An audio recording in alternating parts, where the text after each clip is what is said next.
Okay, I would like to welcome everyone to tonight's Building Bridges for America. We are a all-volunteer organization that was founded on the principles of Pete Buttigieg's campaign of 2020.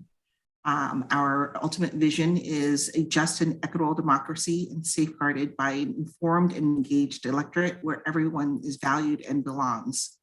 We do that through empowering networks of relational grassroots organizers equipped and to support campaigns and causes based on progressive values. We do that all through our lenses, where we strive to inform and engage ourselves through a work of delivering racial equity, bridging rural and urban communities, reforming our democracy, and creating a sense of belonging. So we do this through organizing classes. So we are training our organizers to be better spokespeople for the Democratic Party. We do that through classes like Unlocking Your Local Power and Conversational Breakthroughs, civics, where we teach people how government actually works. And we do it through grassroots organizing events where we train people to actually create the infrastructure for organizing small groups so that they can more effectively get their job done. We do it also through Days of Action, where we gather our volunteers, and we usually do postcards while we're waiting for our candidates. And this is where we actually meet our candidates and we get to ask them questions. Upcoming candidate event next week is meet Tyler, who is out of he's out of Hawaii. So this should be exciting. And then tonight's guest is Lin Nguyen, who is DeKalb County clerk or is running for it. And you can find her at all her social media accounts right here. You can find Building Bridges at Building Bridges for America at all the other social sites. And you can find more information about us at buildingbridgesforamerica.com. So, Lynn, would you like to give an introduction of yourself and what you're running for?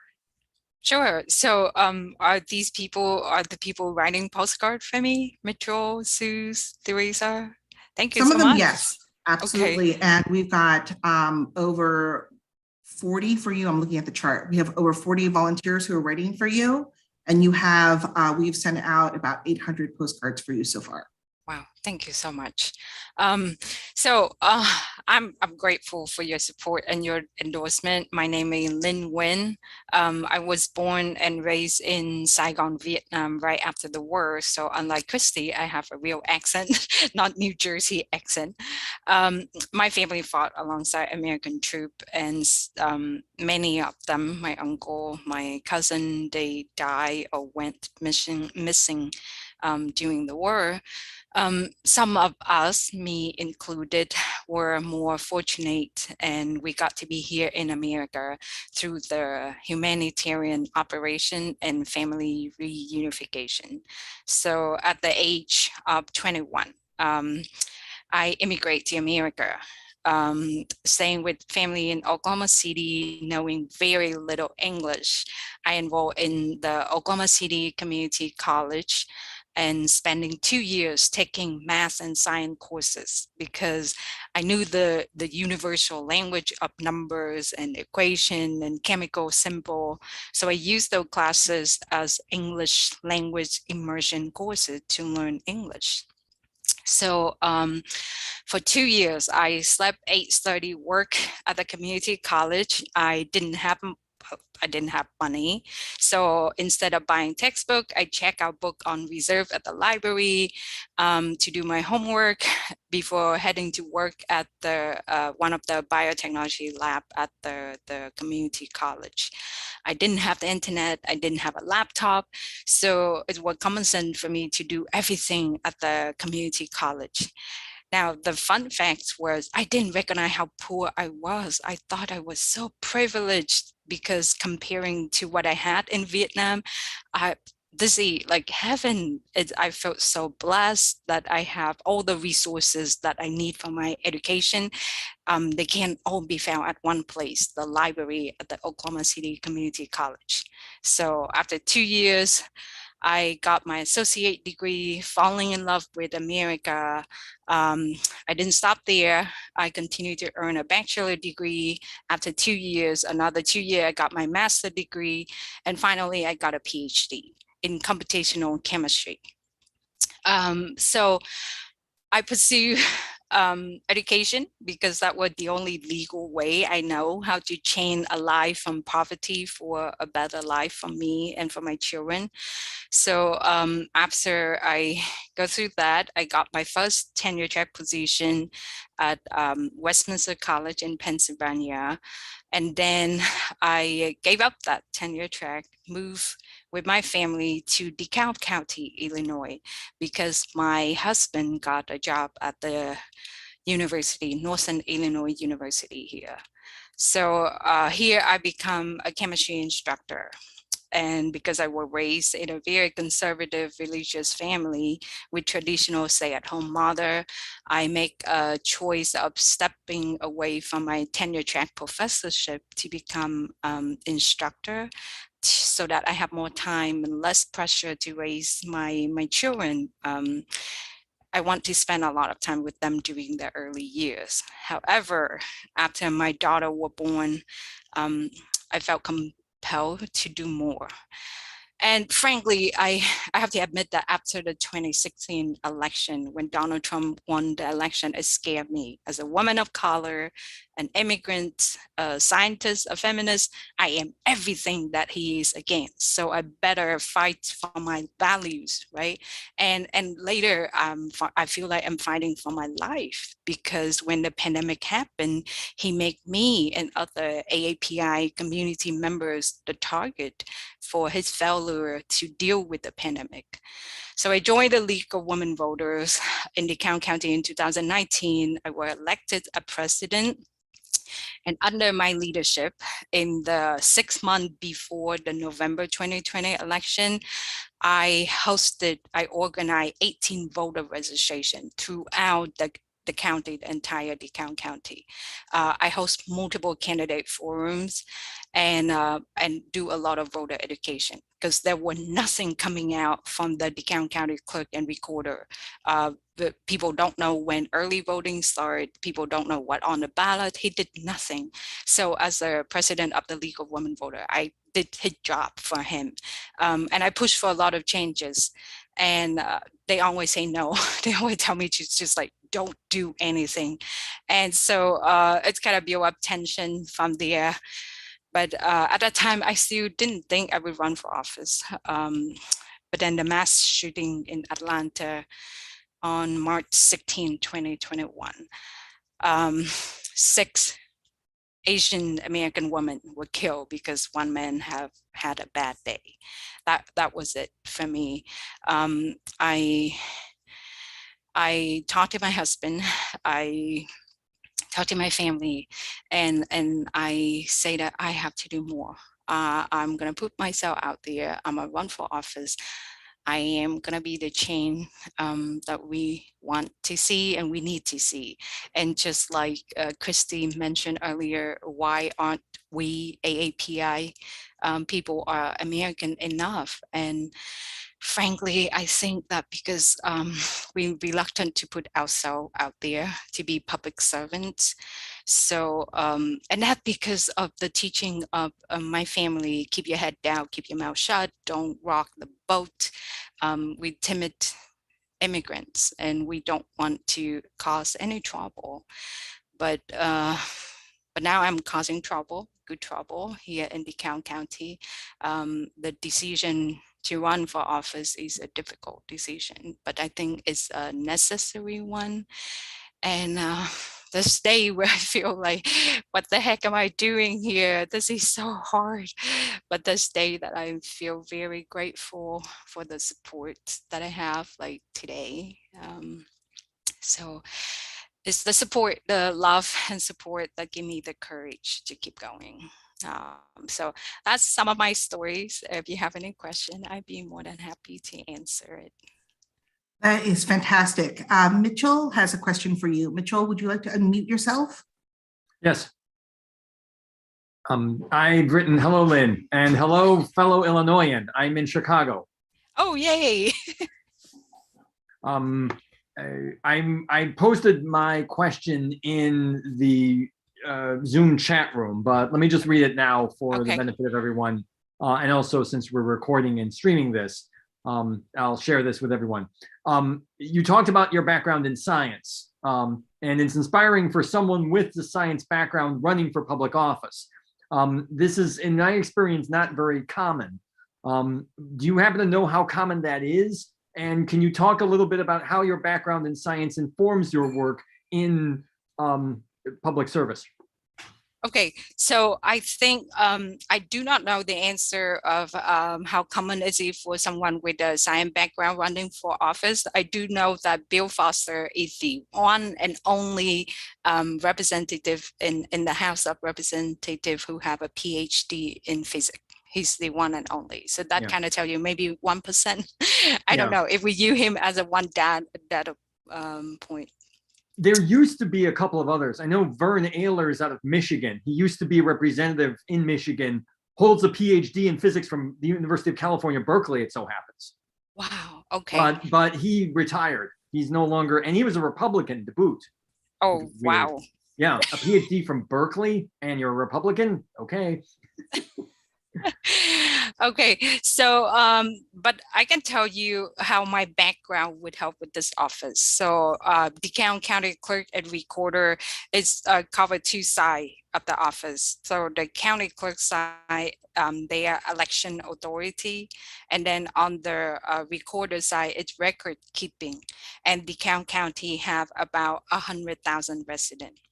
So my background is in computational chemistry. So it's an applied math and using computer program to do molecular dynamic simulation. So basically we do the calculation to calculate what the energy of like different molecule or different chemical reaction. What computer programming language do you write in? So so C, C++. C++? A lot of the time I use like I don't write program, but I use program software that written and I generate data and I analyze the data and store the data and then extract information from there. So how's it gonna translate into helping with the DeKalb County clerk election side? So right now, just talk about communication. Most people communicate using technology-based communication like Facebook, Twitter, Instagram, email, right? Text message. The DeKalb County Clerk Office required by the law to send out one public notice every election, and he sent it out into the print paper. He has a Facebook page that he never used. He doesn't have Instagram or Twitter or YouTube or anything else. So every election he put out a public notice about when early voting starts, where you can vote early, when the election is, and all of that is printed in the Daily Chronicle, which is our local newspaper, and you have to have subscription in order to access the newspaper. So there's no communication coming out from the office. So one thing I could do is just normalize it. Use technology-based communication. So when there's no communication, if you ask the average voter in DeKalb County, they have no idea what the DeKalb County Clerk Office is supposed to be doing. So no communication, no transparency, and therefore no accountability. I can give you an example of accountability. So after the census come out, right, the map is redrawn. And we was sent a new voter registration card. We have about 64,000 registered voters in DeKalb County. He sent out 30,000 cards with the wrong polling place. Yeah, and it was quiet. my team, my entire neighborhood got the card with the wrong polling place. And the people who know me, they call me as if I was the clerk and say, Lynn, what's going on? I usually to go across the street to vote. Why do you have to drive to a different city than where I live to vote? And that's when I look into it. And one of my team members called the office and find out that they sent out 30,000 wrong cards. And so of course he have to resend, right? And if you just think and it's very quiet, like nobody know what happened, who fall asleep, who paid for it. If it's just $1 per card, I mean, that $30,000 right there. So there's a lot I could do, starting with technology-based communication. Now in the recorder side, the website and everything, it's so out of date. Like a lot of things on their website is not mobile friendly. So if you want to apply for vote by mail ballot, there's a form there, but you have to access it from your computer, laptop or desktop. If you try to do anything on your smartphone, smart device, you will not be able to do it. So that's something that I could change. The first thing that I would change, it gotta go. Everything have to be mobile friendly these days. Another thing was last fall, the DeKalb County were a victim of cyber attack. Now they didn't have to pay any money. It's a ransom attack, so they want money or they're not gonna give back the data. So they were able to back up and get some data back, but the entire website was down for 8 days.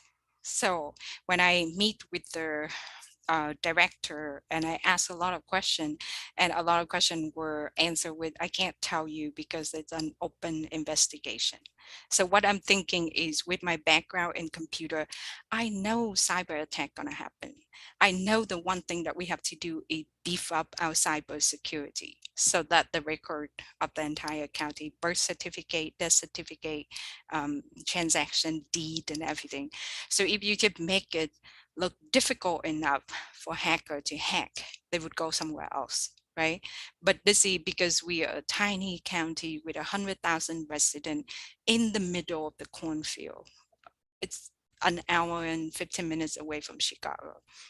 So people just think that nobody's going to try to hack us, but it happened and it could happen again. So when I asked, was there any training on cybersecurity? Did you train your staff to not click without thinking? I said, we planning. So now they're going to start training. So that's a lot of things that with my computer background I can bring, but quite frankly, the bar is so low. Anybody with care, like anybody who care about a job, I think would do a better job than our current clerk.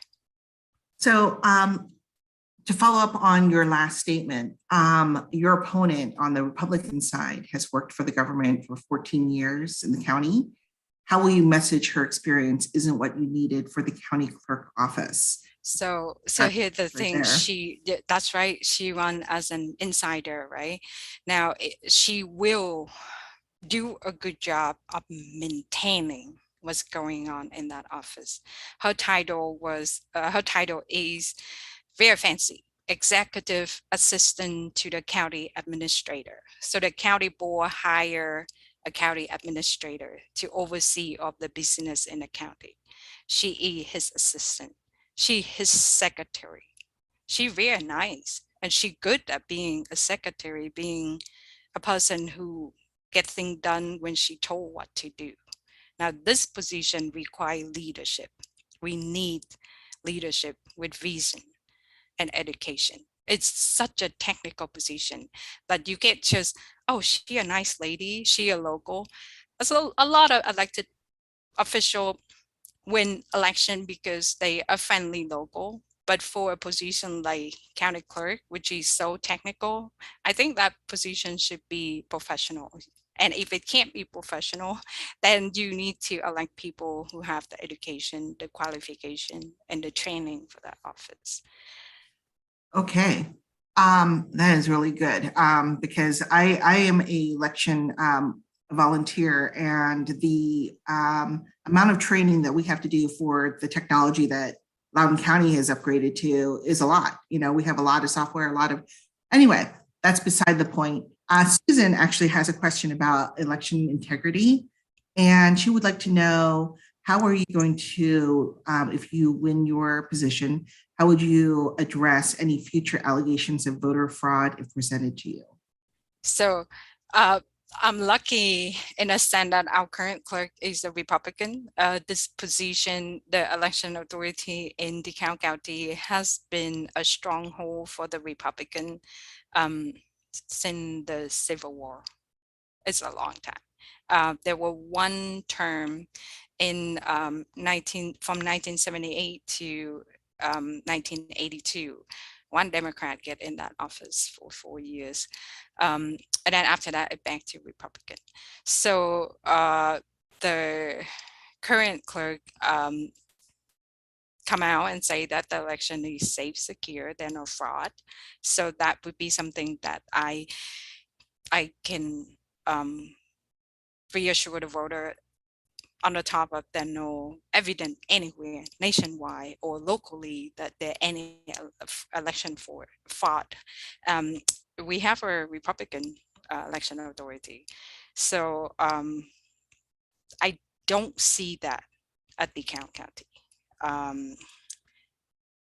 I don't hear that. I don't see that. It hasn't brought up. I hope during candidate forum, I hope somebody have the courage to force my opponent to say whether she think the election in 2020 was stolen or not.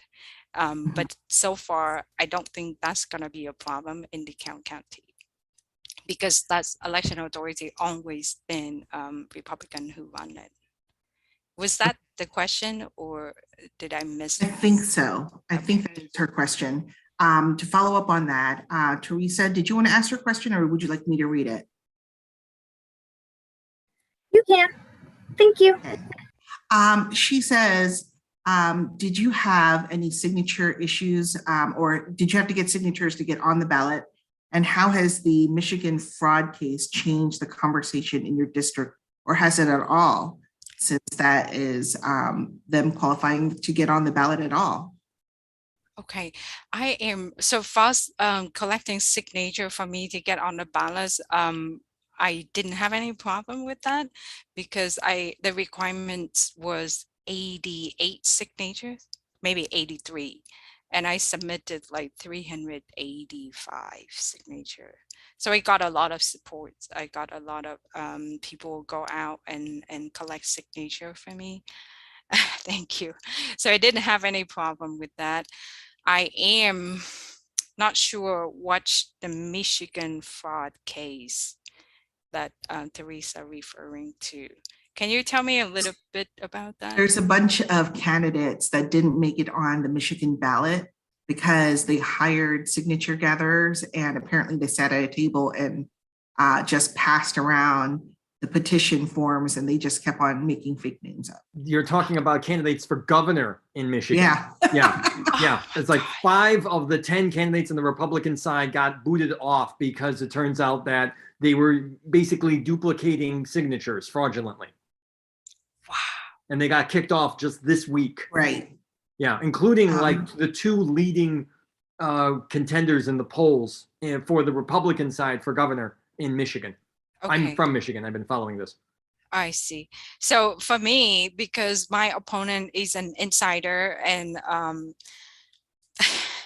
she have the entire apparatus supporting her. So the woman who were the county clerk and recorder for over 30 years actually running her campaign, her campaign manager.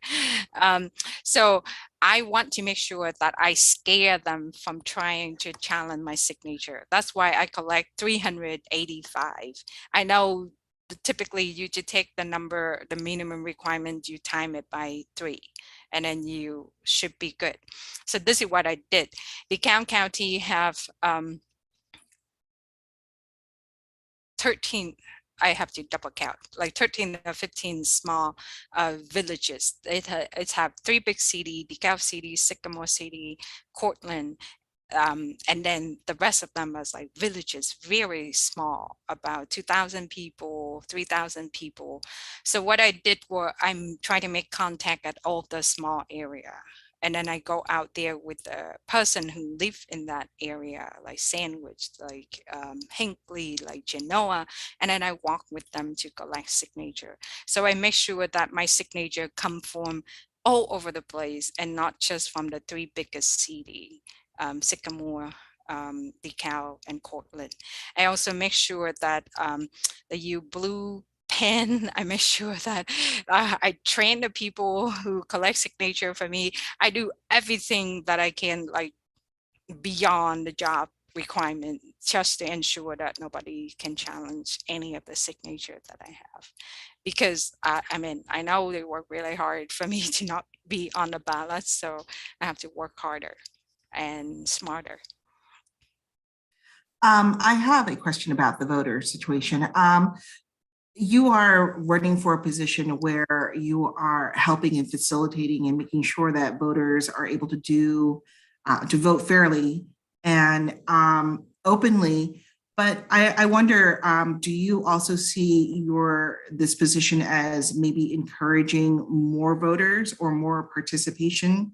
And how would you actually do that without being, I guess, partisan? Because once you get in that position, I'm assuming you're trying to get everyone to vote.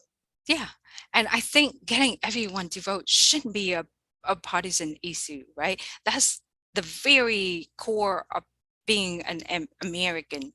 When I become citizen, people say that, oh, to be American citizen, you just have to do two things: serve on jury duty and pay taxes. And I was like, wait, even before you become American citizen, you already pay taxes. But anyway, I think it's more than just those two things. I mean, democracy, from where I come from, I cherish the fact that here in America, our vote actually count and our voice matter.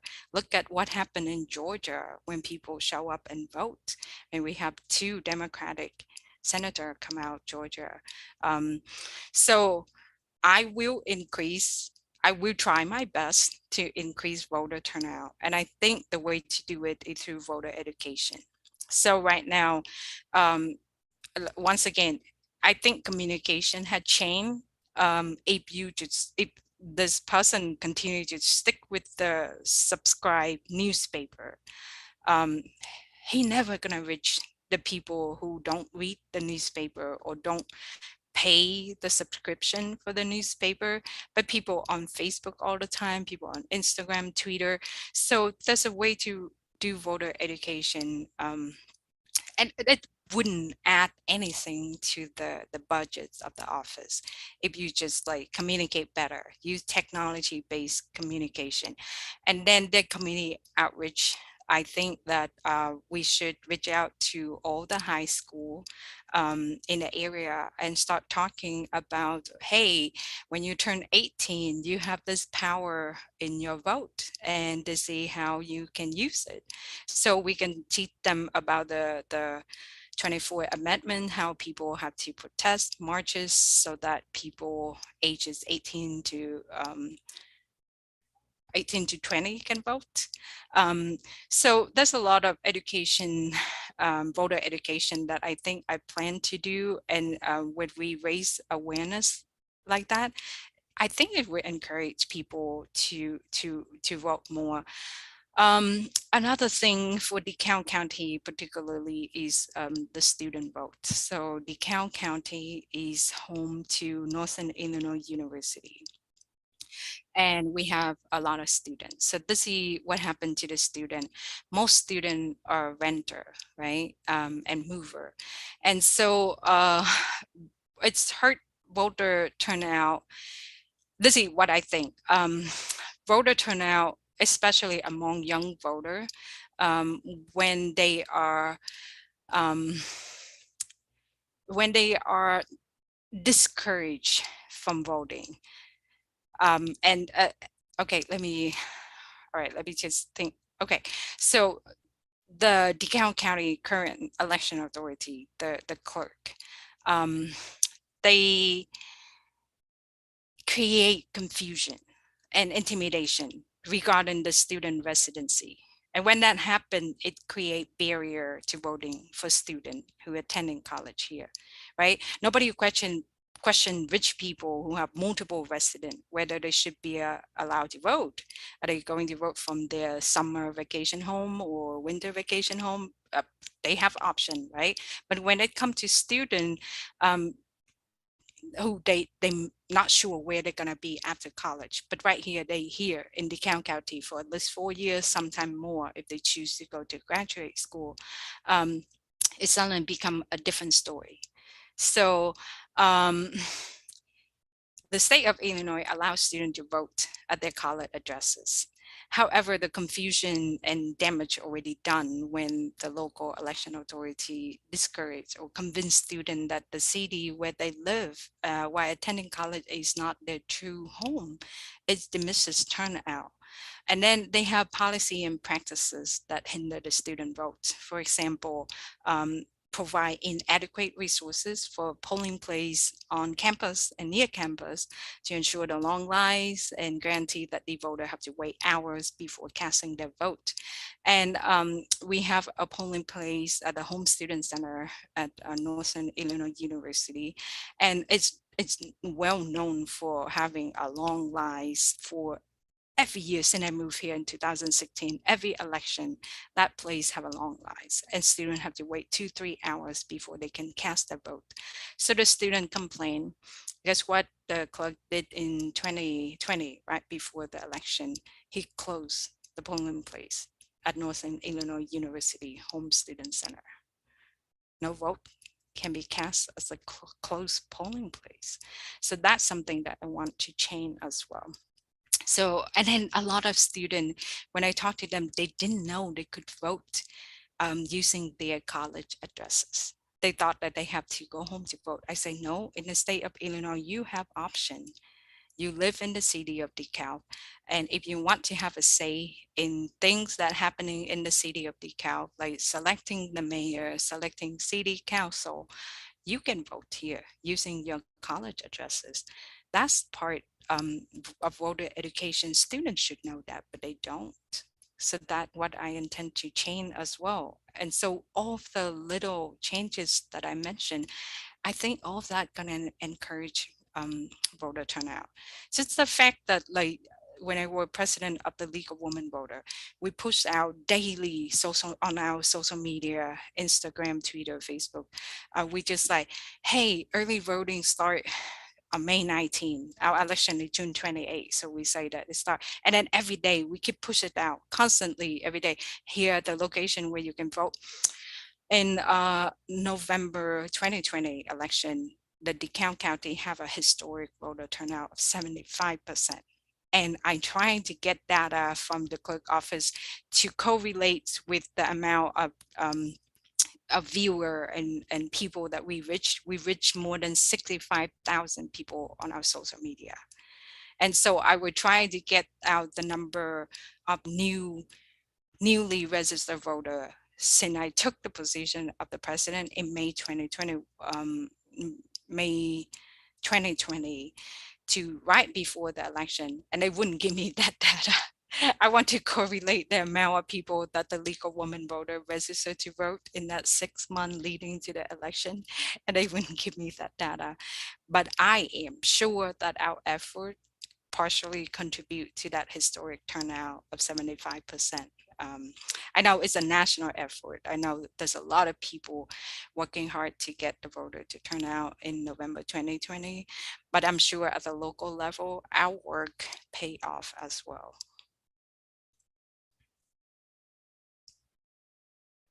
Oh, that was really good. That was amazing, actually. That kind of turnout is really encouraging. And that leads me to a question about you as president of the League of Women Voters. So how do you think that kind of stepping up as a volunteer leader in that organization made you feel equipped to run for this office? Was that like a training ground for you, or would you have done that without being part of that organization? So that was a wonderful question. Thank you for that. So when I joined the League of Women Voter, that was because of Donald Trump. That's what I was just gonna say. After the 2016 election, I feel despair. I feel so hopeless. I feel like, oh my God, I cannot believe this. Um, I have a brother who lives in Melbourne, Australia, and my husband have a brother who lives in Canada.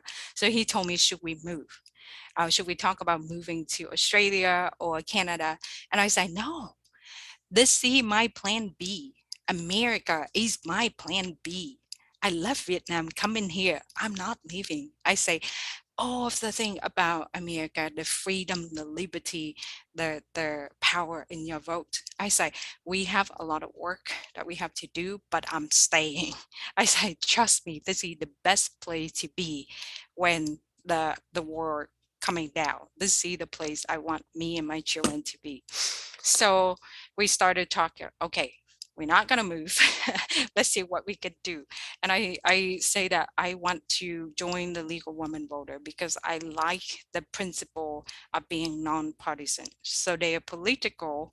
They have study group and study different issue, and then they took a position on different issue, but they don't endorse or oppose a party or the other. And I thought that's wonderful. So that's why I joined the League of Women Voters. And then when I joined the League of Women Voter, of course, I'm the first woman of color, the first AAPI to be elected as the president of the League of Women Voter of DeKalb County. And they are a pretty powerful organization. They have a park in DeKalb County that named League of Women Voter Park. So that tell you of their advocacy work here. So when I'm elected the first woman of color to be president, I start reaching out to all of the different non-profit organization in DeKalb County because I want to coordinate with them to host a voter registration event. I want to legitimize our League of Women Voter organization because when I took the position, the League of Women Voters already been inactive for quite a long time. I want to say probably almost 10 years. So they were very active and then they dissolved. And so when I joined, that's when a group of core member were trying to bring the league back together. So I jumped in and of course, I was the youngest person. I'm 39, but I was still the youngest person in the League of Women Voter because as I learned, politics is not very friendly to parent with young children. So the League of Women Voter is mostly retiree from all sort of life. So I bring a lot of energy, a lot of new idea, and we do a lot of voter education, voter registration, and so we start attracting attention from the press. And that's when I learned my power as a minority leader. For the first time, people actually care about what I say as a League of Women Voter. So after the Atlanta shooting, I was so upset. I wrote a statement as the president of the League of Women Voter of DeKalb County, and the newspaper decided to publish it. So now the newspaper go all over the county. Now everybody have to read how I feel about that event and who do I think to blame. And I think we should blame the politician who just maliciously associate a disease with a group of minority to rival the hate so that they can collect the vote that they so desperately need to stay in power. That's just disgusting. So I wrote a very strong statement. And I see the chain reaction after that. So after that, I saw that the DeKalb School Board issued a statement condemning the hate and offering support. And then I saw NIU invited me to go to a vigil honor the victim. And I asked, why did you invite me? I was like almost invisible as a chemistry instructor at the university, but as the president of the League of Women Voters, suddenly I'm somebody. And they say that we read your statement and we've really like what you wrote, so we invite you to come and speak.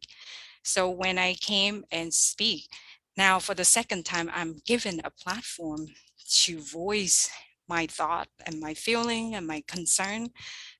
So that was a moment that I was like, oh my God, I do have a power. I have the power as a minority leader in this community. It's a small enough community that I can make real change here. So that when I start thinking maybe I should run for office. So yes, if I weren't involved with the League of Women Voter, if I weren't the president of the League of Women Voter, I probably never would have run for office. But they trained me well. They taught me well. That was super inspirational as a minority and as a woman. And you were talking about joining the League of Women Voters and the volunteer positions, because as I've become more involved in volunteerism and in politics in general, because before this, I was very comfortable in my suburban life. I have looked around, and the vast majority of people who are on the ground are women. Are women, mothers, and usually a little bit older, because exactly as you said, younger mothers don't have the time, to really concentrate on something this time consuming. And to see you step up like this and just have that passion and have someone who is of a professional scientific background bring that all together, that gives me hope. And I want to say one thing. You're going to be so yes. proud of me. I brought my 2 weeks old daughter to the League of Women Voter meeting, and I have to step out to nurse her and then come back in. But she attended her first League of Women Voter meeting at 2 weeks old. That was before the pandemic. Wow.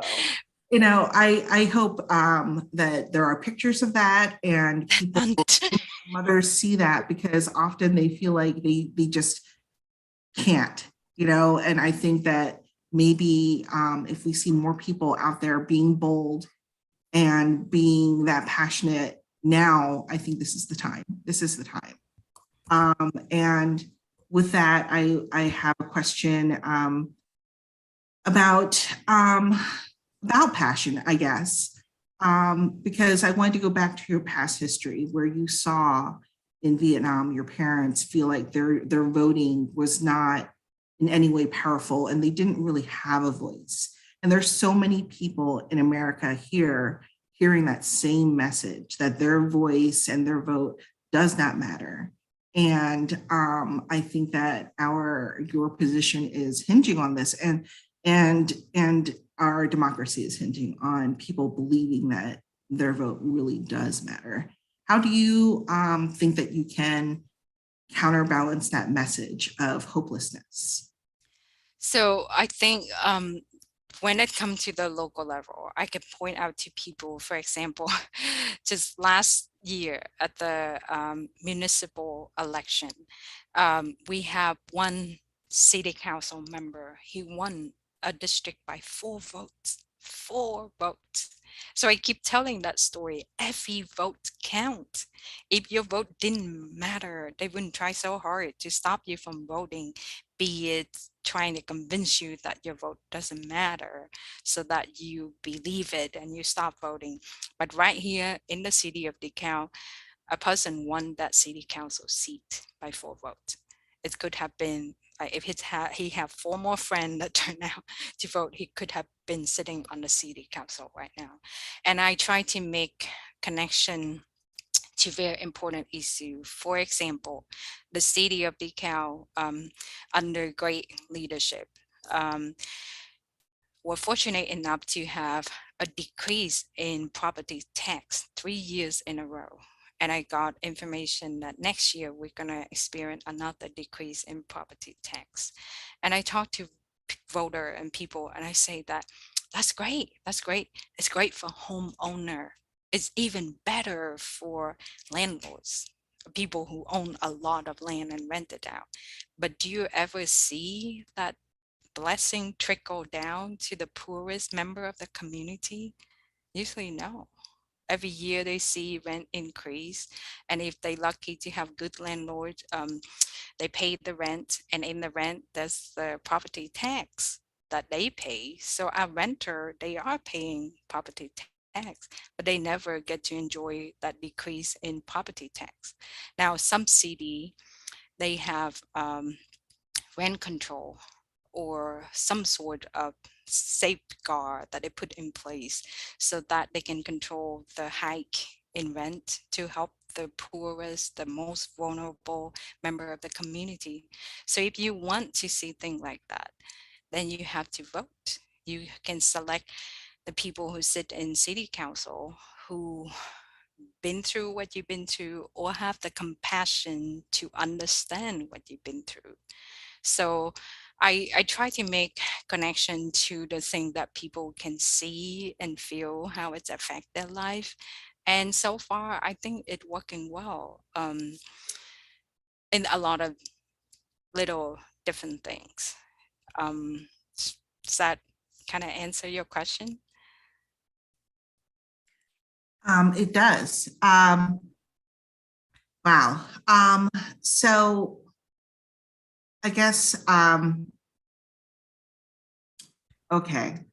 So I'm looking at this question here and I'm trying to, so I actually came at this question in a different way because I see that DeKalb County is a +3 for Democrats, but you're talking about the person who you are running against is a Republican and has historically Republican. So how is that possible when most people are doing a straight ticket vote? So how is this person having this position when historically your county is blue and hopefully you'll make it even more blue? But I do have that question, like what is going on? Okay, so where do you get your data? Where do you get that +3? Melissa did the research for this one, but I think that she was looking at probably 538 is usually where we get our stats. I see. So I think a lot of the time people just use data from the past election. So for example, in the primary 2020, did we have a bunch of Republicans who pulled the Democrat primary ballot? Yes, we have a lot of that in DeKalb County. So in the state of Illinois, it's open primary. You go into your polling place, they ask you, do you want a Republican or a Democrat ballot? And then you say Republican, they hand you the Republican, you say Democrat, they hand you the Democrat. So a lot of data, if you just stop at the last election, 2020 primary, yes, there's overwhelmingly more Democrat ballot being pulled in the primary in 2020. But I looked at the data since 1992. So I looked at data in the last 2 decades, and 2020 was the one and only time where we have more Democrat turnout, and that based on the amount of Democratic primary ballot being pulled. So it's not accurate to just look at the data from 2020. I see. Okay, that makes a lot more sense. I can give you the data for the last 2 decades and you can see it's like completely different. It's the red district. Because your county is mostly rural? Yes. Okay, so that leads me to the question about rural voters, which are a different mindset. Where I live, we're right on the cusp of rural to exurbs, and the rural voters have a different viewpoint on government and voting, I suppose. As a Democrat, how are you appealing to them? Because right now it's kind of heavy lifting for Democrats in rural areas. So So in rural area, it's hard, but at the same time, I think the Democratic Party have to admit that we kind of neglect the people who don't live in big city. So, um, so let me think. One example I can bring up is when I talk to rural voters, what they care was easy access to the recorder side. For example, they want better customer service. I have person who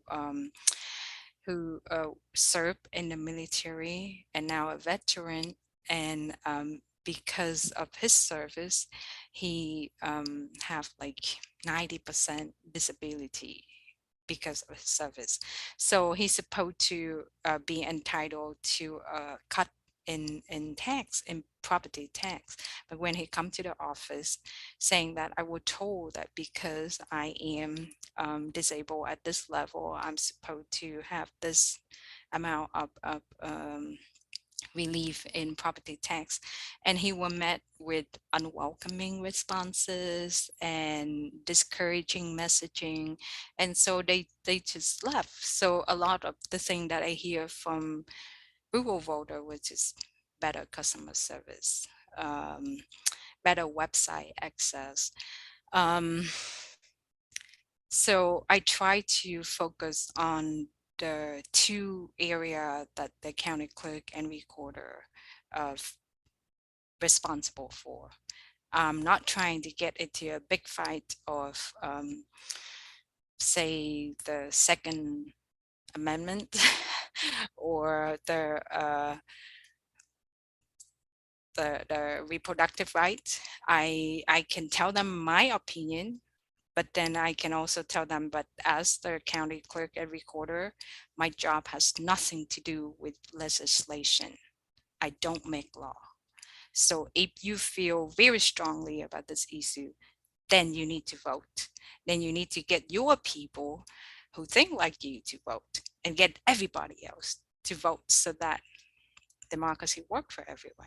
So that's my way of talking to the voter in this area. And it's so far focusing on the technical part of the office worked really well for me. I don't try to convince Republican to vote for me, but I have conversation. I'm in the community, participate in a lot of different community events and talk to people. And there's a lot of time, like it surprised me. People to walk away and say that, Lynn, I'm gonna vote for you. My neighbor is a Republican, and I will walking my daughter around the neighborhood, and I chat with him, and I say that we have a shortage in election judges, and and that because a different story. I tell you later. But then I encouraged him to get trained and volunteer because he retired. And so he did. And when he get trained and he's like, wow, it's intense, Lynn. Do you know what you're getting yourself into? I was like, yes, I do. And so we did chat about that. And I said, did you get your new voter registration card? Did it have the wrong polling place? And then he's like, yeah, of course it have the wrong polling place. And he did, because my entire neighborhood got the new card with the wrong polling place. So we just chat about that. And as I walk away, wishing him a good evening, he said that, Lynn, I'm going to vote for you. And he's a hardcore Republican. And I didn't ask him, are you going to vote for me? I just chat with him about the technical part of the office and how anybody with common sense and care could do a better job. And I got his vote. And so it got a lot of conversation like that. That's fantastic. That's a lot of what we train our volunteers for is conversational advocating. So Melissa has actually a question about who you've got for your volunteers. And she asks, are you recruiting students from the university to help your campaign? So I during the semester, right now, the summer, all the students gone. And that's something that we got to work on too. So I volunteer right now as the people, the DeKalb County residents. So many of them as precinct committee person, many of them are people that I work with through the League of Women Voter, and many of them are just people who I meet when I campaign and talk to them, and they feel inspired and they determined to make sure I get into that office. So they just volunteer their time and help me. But during the semester, I reach out to political science major, and I recruit internship. So last semester, I have 2 interns working on my campaign, and they work for 3 credit hours. But I also allow them to work up to 5 hours a week on the additional hour for credit hours, so I can pay them. So I'm trying really hard to pay them a little bit. So I did a calculation that I budget out, I can pay them a maximum of about $1,200 for that 16 weeks that they work with me. And the professor who coordinate the internship tell me that, Lynn, don't feel guilty about it. They work for you to earn credit hour, to make sure they have a good learning experience. So I sat down and I wrote a learning objective for different position, because as an educator, I do want the student to learn these learning objective out the experience. But I also know that unpaid internship only certain students can afford. So I do my best to raise money so that I can pay my intern. But again, my position is so unattractive at county clerk. Like before January 6th, nobody care about county clerk. So I can only raise so much money. That's why I put a cap on the amount of pay hour I can pay them a week, because I don't want to make promises that I cannot keep. So in the fall, I'm gonna get 2 more intern. I also reach out to other department marketing, but they didn't want the student to work on a political campaign. So far, I only get interns from political science department, but I'm trying. Melissa wants to know if there's a Democratic club on campus. Yes, I talk to them, I inspire them, I turn them out to march with me, and I try to bring them. So, for example, when I have an event like the upcoming one is I joined the DeKalb Chamber of Commerce. When I find out that as a political candidate, I can join the Chamber of Commerce, I join.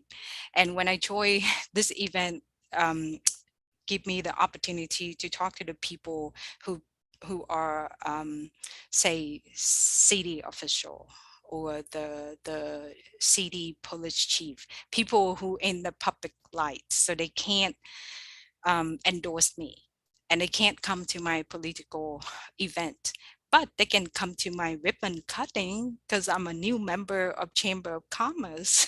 So the chamber hosted ribbon cutting for me and invite their member who usually local businesses and local nonprofits.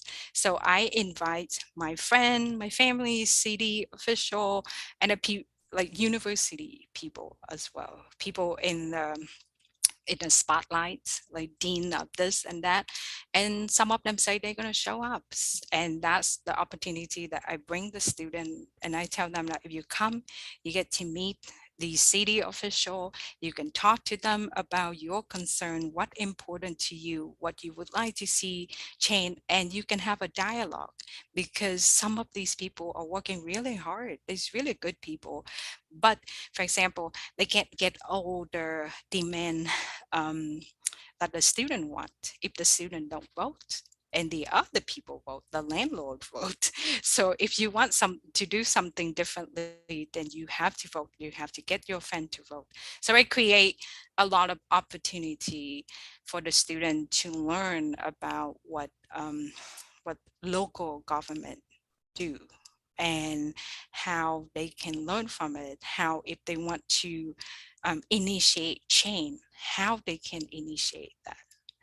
So yeah, I'm all over the place doing things that people just like, do candidates usually do that? I say, no, but that's me. I'm trying. You know, I do appreciate that we have had a lot of young dynamic candidates who are talking about how politics have changed, that media has changed, and that we need candidates that can grasp every opportunity and maybe think out of the box and just try something different. And I love that. And I really, really appreciate that you directly addressed how unpaid internships are a real economic barrier for people who are not wealthy or middle class. So that is a real barrier for minorities to enter politics, as you and I both know. So I really love the fact that you are looking behind you as you go forward. So that really means a lot to me. We want to respect your time. So if you would like to give a closing statement for us before we turn off our live stream, we would love that. So I just feel so grateful. I feel so grateful for the fact that I am living in America, where our vote count and our voice matter. And voting rights is sacred to me because of my experience, my life experience as an immigrant in Vietnam. So for the fact that I have you guys, these people dig me out the cornfield and support me and shining national attention on my campaign, I feel so honored. I feel so privileged. I cannot believe that is happening to me. So I do want to say thank you to you, Melissa. I sent her email every time I have a question. I would send Melissa email, and thank you, Christy, for nominating me, even though you forgot that you did that.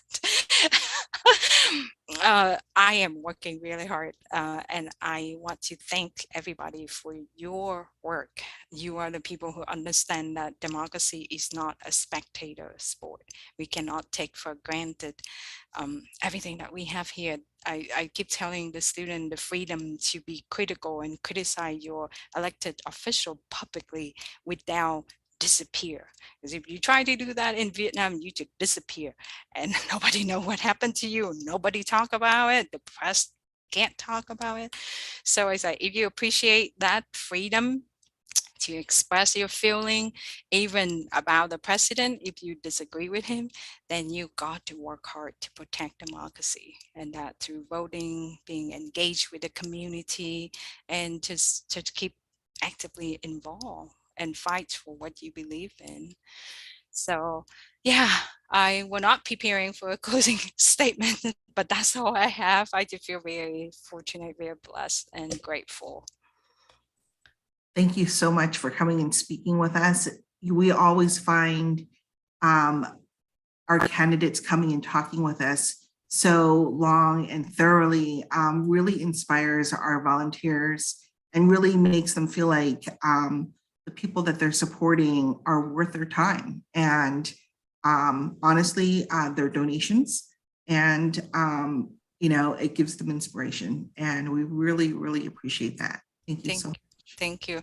I'm gonna go soon, but I saw a lot of things in the chat, so I'm gonna stay here for the next 5 minutes.